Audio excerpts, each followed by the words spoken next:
we have Steve Geck, the editorial director for our Jabberwocky and Fire imprints.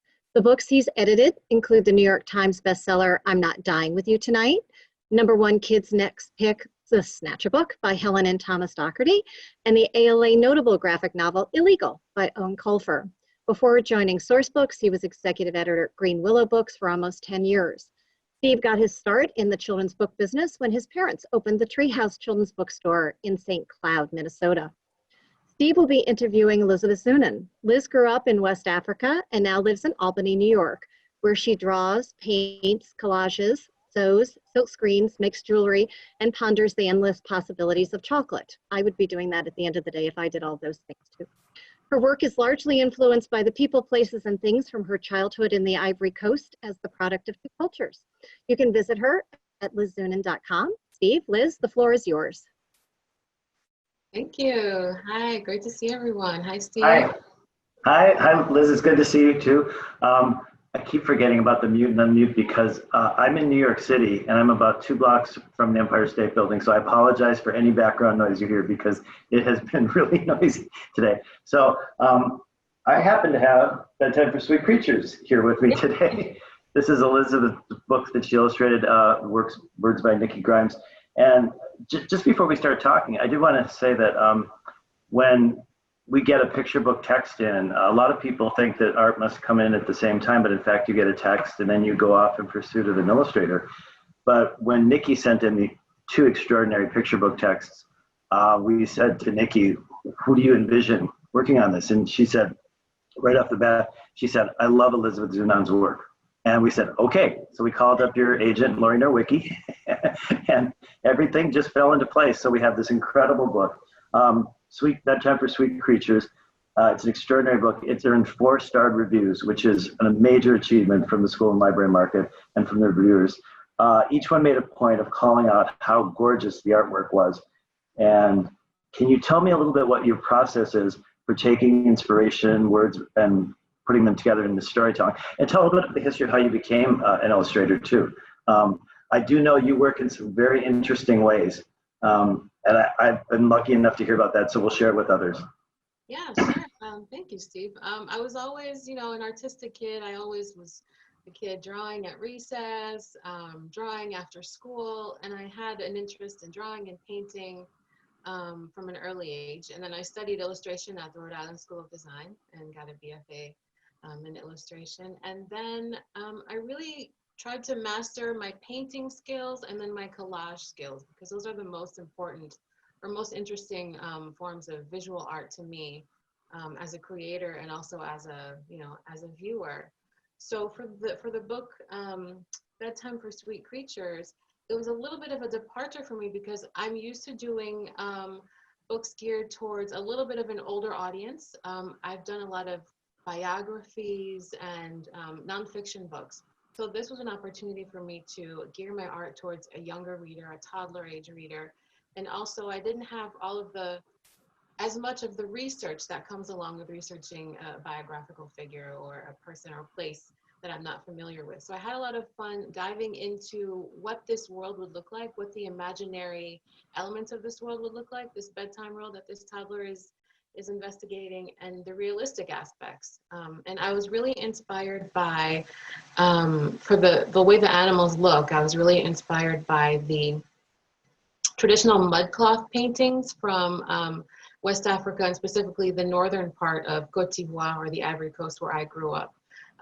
Especially, I think you have the books there. Especially there's one page with gazelles, or antelopes really, that are modeled after African antelopes. That was really inspired by the mudcloth paintings, of West Africa.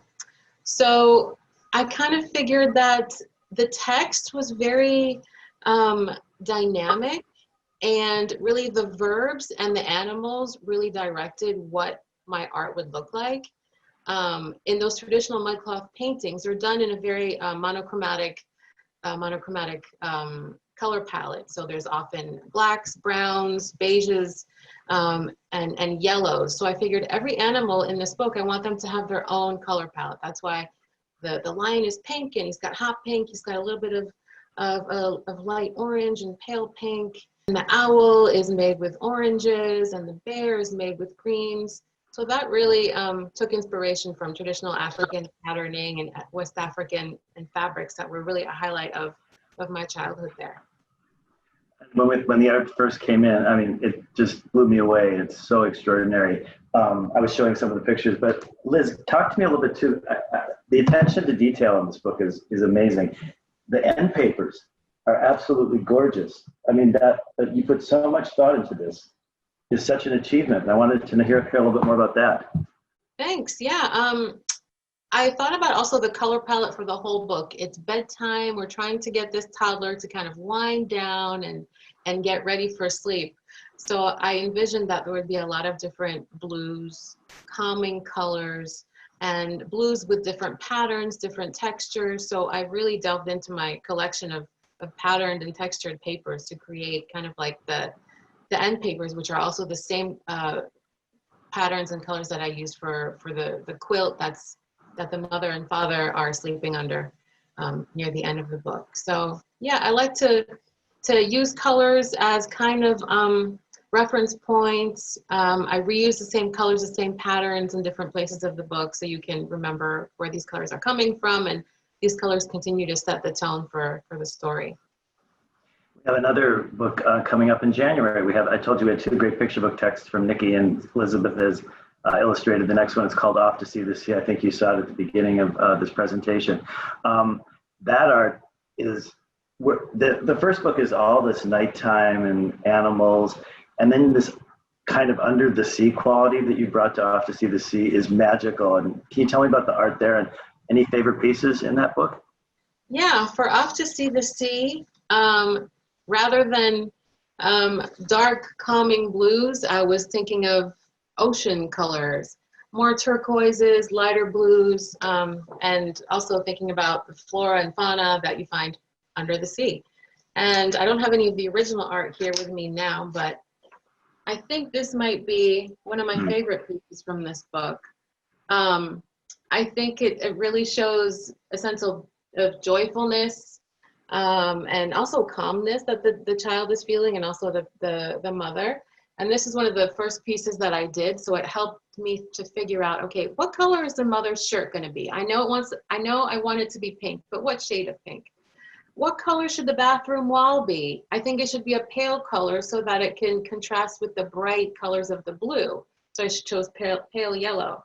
And I used two of my favorite blue marbled papers to try to show the movement and the water that's splashing out of the bathtub here. So yeah, I'm really happy with this piece. And I like the fact that I was able to continue working with blues. I love blues, but more brighter, maybe tropical blues, as opposed to darker, more soothing blues, calming blues in Bedtime for Sweet Creatures.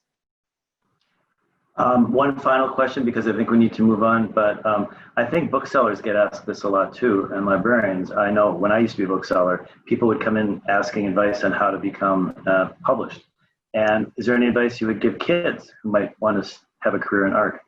Yeah, I would say my advice is make art that you love, using art materials that you love. I love making art that's about real people, stories that connect to people near and far, and I love making art with paint and paper.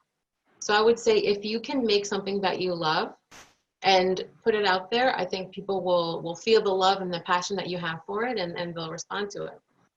Thank you guys Liz. so much.